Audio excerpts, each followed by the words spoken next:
We always think that to change our lives, we need to do something huge, right? Like some big heroic leap. But what if the real secret is actually in the small stuff? We're going to explore how tiny, consistent actions, kind of like a little stick man starting to push a tiny snowball, can build up and create this unstoppable momentum that leads to radical, amazing change. I mean, we've all been there, haven't we? You wake up, you're full of motivation, you tell yourself, today is the day, and then nothing. The hours just slip by, the excuses pile up, and you go to bed promising yourself, okay, tomorrow, for real. It's just this exhausting, frustrating loop. But here's the thing. What if we're going about this completely backwards? What if the key isn't to make a bigger, more ambitious plan, but to take a step that's so small it's almost invisible? That stickman isn't trying to move a giant boulder. He's just giving a tiny little snowball a push. Let's really break down why that simple strategy works. All right, so let's get into it. First up, why do our big plans almost always seem to fail? I mean, it's a super familiar feeling, right? But understanding the mechanics of that failure is really the first step to breaking the cycle for good. Okay, so this right here, this is the classic trap. We aim for the moon. We say, I'm going to study for 2 hours every single day, or I'm hitting the gym daily, no excuses. And our brain just looks at that and goes, whoa, that's way too much work. That's a threat. It requires a ton of energy and willpower. So the moment we miss just one day, we feel like a total failure and we just quit. It's a perfect recipe for burnout. So if these huge goals are actually setting us up to fail, what's the alternative? Well, it's going to sound a little weird, but the secret is to think small. I mean, laughably small. So what is a tiny habit? It's basically an action that is so small, it's almost impossible to say no to. We are talking less than a minute, like doing just one push-up, writing one single sentence, stretching for just 20 seconds. The whole point is to completely bypass your brain's resistance.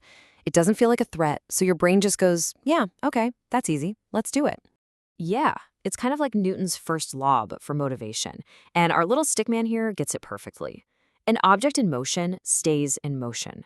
That one tiny action, that's the spark. That's what breaks you out of doing nothing. See, the point isn't really about that one push-up. The point is to just get started, to break that inertia. And this is where the real magic happens. It's not about the one push-up you did. It's about the message you're sending to yourself. Every time you do it, you're slowly but surely rewiring your own identity. You're going from, I'm so lazy to, hey, I'm the kind of person who follows through. And that shift in how you see yourself, that's what makes the change stick for good. All right, so let's connect the dots here. How do these tiny little habits build up into something as big and powerful as real self-discipline? It's not about forcing yourself to do things you hate. It's about building this inner strength, one small choice at a time. Think about it. It starts from the second you open your eyes. Instead of hitting snooze 5 times, you just get up with the one alarm. Boom, that's a win. Instead of immediately flooding your brain with emails and social media, you give yourself a few minutes to just be. That's another win. Making your bed, quickly tidying your desk. These small acts of order create a mindset of clarity and focus for the rest of the day. And then you just keep that momentum rolling all day long. You intentionally pick one thing you've been putting off, and you just do it. Strength is always built just outside your comfort zone. And when you tell yourself you're going to do something, you actually do it. That is how you build genuine self-respect. And when those negative thoughts creep in, you consciously choose to focus on something else. You prove to yourself that you are in control. I love this quote because it just frames it all so perfectly. Waking up with one alarm isn't just about waking up. It's a vote you cast for being a disciplined person. Keeping a tiny promise to yourself is a vote for being a reliable person. Every single small action is you, actively voting for the identity you want to have. So we've talked about what to do, but discipline is a two-sided coin. It's also about what you stop doing. It's about protecting your own energy from the outside world by mastering one of the hardest but most important skills there is, the power of no. Okay, this next one might be a little tough to hear, but it's so important. We think that being endlessly kind and available to everyone makes us a good person. But when that kindness has no limits, no boundaries, it stops being a strength and it becomes a weakness. It leads to burnout, people taking advantage of you, and honestly, self-destruction. You become everybody else's priority, but you're never your own. So listen, You really need to let these sink in. Think of these as permissions you are now officially giving yourself. You can be a kind person and still say no. You can be a respectful person and still set boundaries.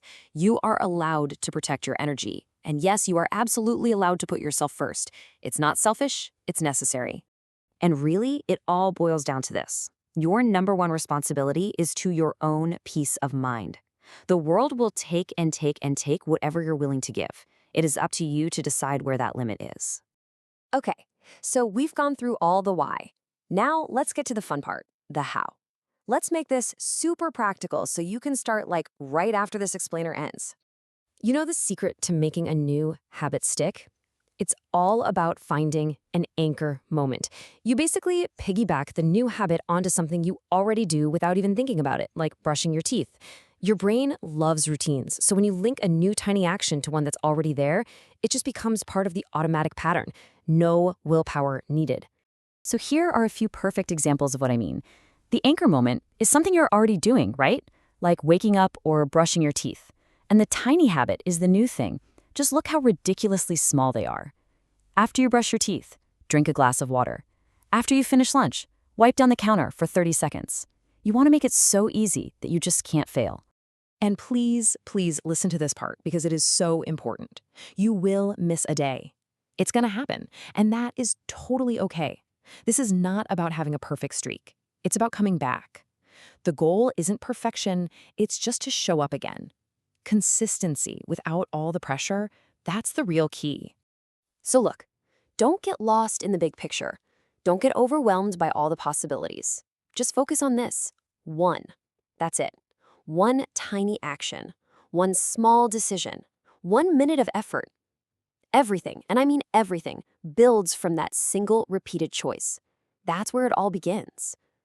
We have to get rid of this idea of the overnight success story, the big movie montage where everything changes in 2 minutes. Real, lasting change is so much quieter than that. It's the sum total of 1,000 nearly invisible choices that you make day in and day out. That's where the real transformation is. So, I'm going to leave you with a question, and I don't want you to think about it for tomorrow or next week. I mean right now, this very second.